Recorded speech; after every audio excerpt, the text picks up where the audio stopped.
Hello. Well, I'm just on my way to my raised beds on my bank to plant some of these items I have in front of me here. But before I do, I've had such an adventure. Well, I won't really call it an adventure. I think you need to go and see what I've been up to on the raised beds, and I'll see you back here in a moment or two. It all started just because I wanted to clear this area to put some vegetable plants in, and well, they need a bit of depth, so I've started digging out, and then suddenly I hit lots and lots of slate, and then suddenly I hit metal, and I found a leg and then I found another leg, and I found this, and I think what it was at one point is an old electric boiler of some description, I think, or heater, although it has vents and it has legs on it, so I'm not quite sure what it was. My grandma had a metal thing when I was young and she could wash in it, but obviously it wouldn't have the vents down the side or the legs on it. I presume that this is from it as well. Funny enough, there's an old got an old bucket as well, a metal bucket that's full of slag off the fire, so I think it's just got holes in and I've thrown it away. We've also found a sink, but I can't fully take it out yet because my sunflower, which I'm going to have to move in a moment, is bang slap in the middle of the sink, so that'll have to come out. But well, it started off as a bit of fun yesterday afternoon, and well, I carried on into the night last night, and oh look at that, an old paste bottle. Wonder what was in that then. Beef, shrimp. But it's a lovely bottle. Well, that certainly was an adventure. I didn't mean to find half a ton of metal and shoes and fire grates and all sorts of things. However, the bank's now cleared, so I can now plant some bulbs, and I'm going to start this year. Well, actually I was going to start, but then I found out that you're not really supposed to. Well, you can plant tulips, and these are tulips. I've got these from a local garden centre, and there's 20 bulbs in here, but lots of different variety. I literally just pick and mix, and at my garden centre they're £1.80 for 10, which I think is a really good bargain. It's called tulip fire, and there's a disease that lingers in the soil. It's an air-bred fungus, and it can attack the roots of the tulips. So if you leave it to about October, late October, then the ground tends to be not as damp, and so it tends not to get affected. And you'll know if they've been affected because it looks like the leaves, when they grow, have had a scorching on them, and so have the flowers. So hopefully by waiting till October we'll not get that disease. I've got some daffodils, normal yellow daffodils, and well, these are cabbages, and they're going to go in, but obviously because they're plants, if you get any frost at all they need to be covered.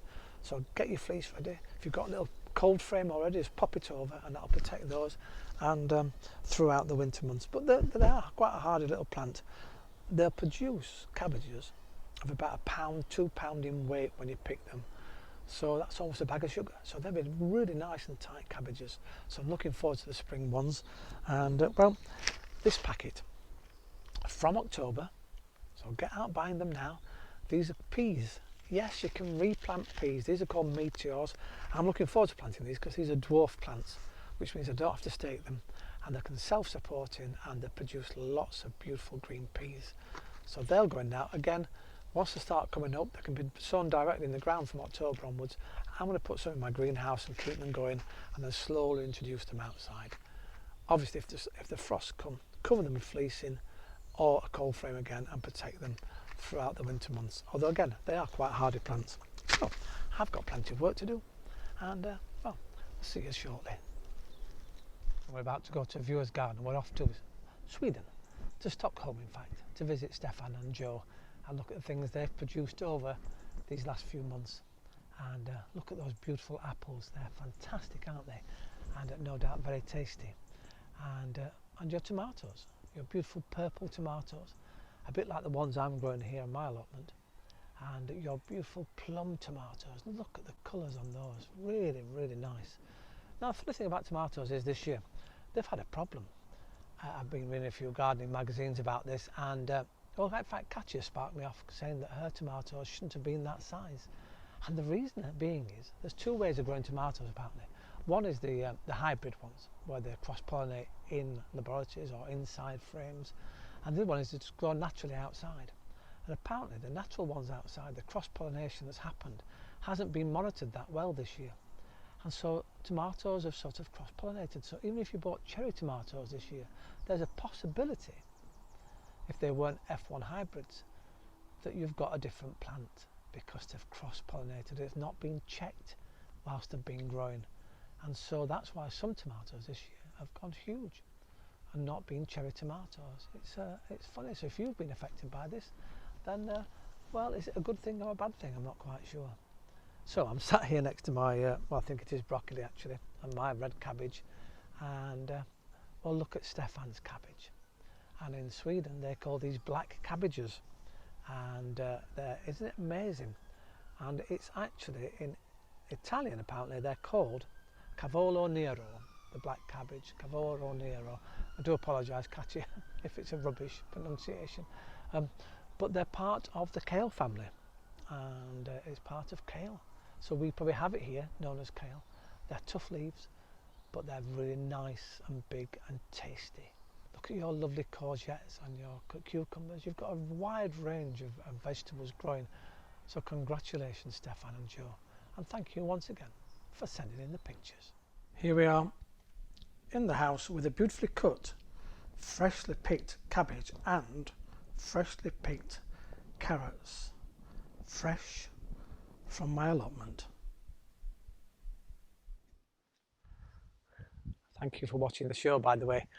And well, all exciting things. I found a glass pot, as you've seen in the video, and I'm off to put that in my shed, my other collection. But what's really exciting today is that I've gone hands-free. I've no wires anymore, and I've done that by a little device which is just strapped on here, and there's another receiver on the camera, so I can now walk around and we can do long shots, so I can keep walking. And as you saw me earlier, this is rather lovely. It's up to 100 feet, we hope. So we're going to experiment now. It means I'm not tied anymore to tangled wires, and we can have, well, some different shots hopefully here on the allotment. But don't forget, sunflower competition's about to end. You've got a week, and then we'll judge it and have a look through all the photographs. And at the beginning maybe of October time, then we'll tell you the results. Isn't that good? Thanks for watching once more. Remember, if you enjoy these videos, why not press subscribe? Come on, let's even get to 100, and we'll take it from there. Once again, thanks for watching, and we'll see you very, very soon on Jeremy's Yorkshire Allotment Adventures.